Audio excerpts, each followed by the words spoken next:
खासी मांस झोल व मटन झोल केमिति बना हबो कम तेल मसला रे चलंतु आमे बनेवा गोटे गोटे रेसिपी मु आपन देखिबे।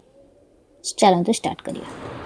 गोटे कढ़ई रे बसई कढ़ई जतले गरम हो जिवो ता देहरे आपन तेल ऐड करिवे। देखंतु केते कम तेल एतिक रे आपन ही तरकारी करिवे। मांस तकारी पुणी आलू पड़िबनी तो आलू पकई देकी पकईकी ताकू आमे भाजी नवा लूण और हलदी देकी। आलू पड़े आलू मांस झोलटा बेसी भल लगे।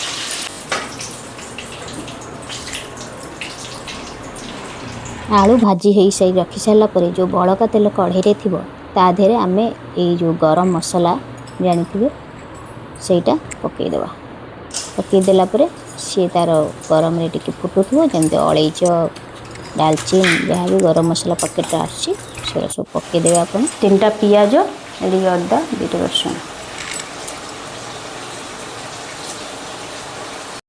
रसुण अदा जीरा लंका देकी पेस्ट कर दबा और से पेस्टा जो पियाज आमर आगुरु ग्राइंडिंग होईची पका होईची ता देहरे आमे पकई देबा।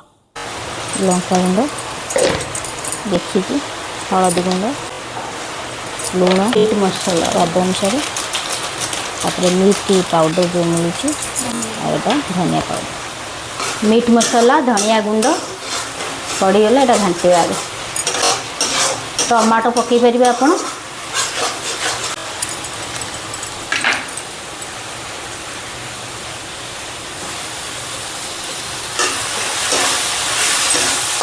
हल्दी गोला हो रखाई अब टाइम पकेवा।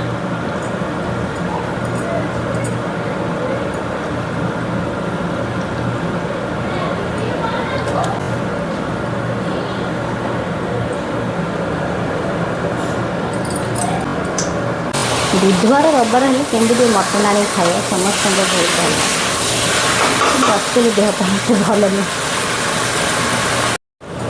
आलू पकईकि आदे घाटी दबा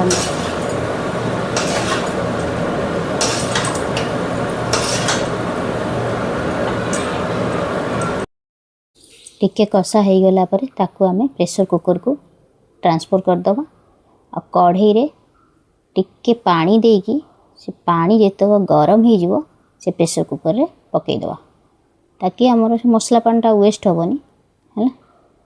तापरे जदि दरकार हम आउटे गरम पानी देकी भी आपन पकई पारे।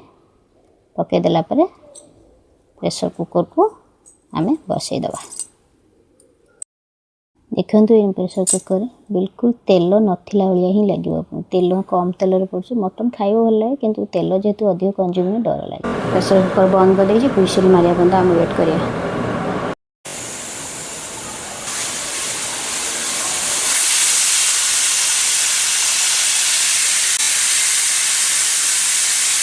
छ देले हम आम टे अधिक दरकार पड़छ कारण पिला माने पूरा सॉफ्ट खाया को इच्छा करती तो पूरा मटनटा सीझी गले से अधिक दूसरी। मटन तरकारी रेसिपी भल लगी प्लीज सब्सक्राइब करदेवे। Thank you.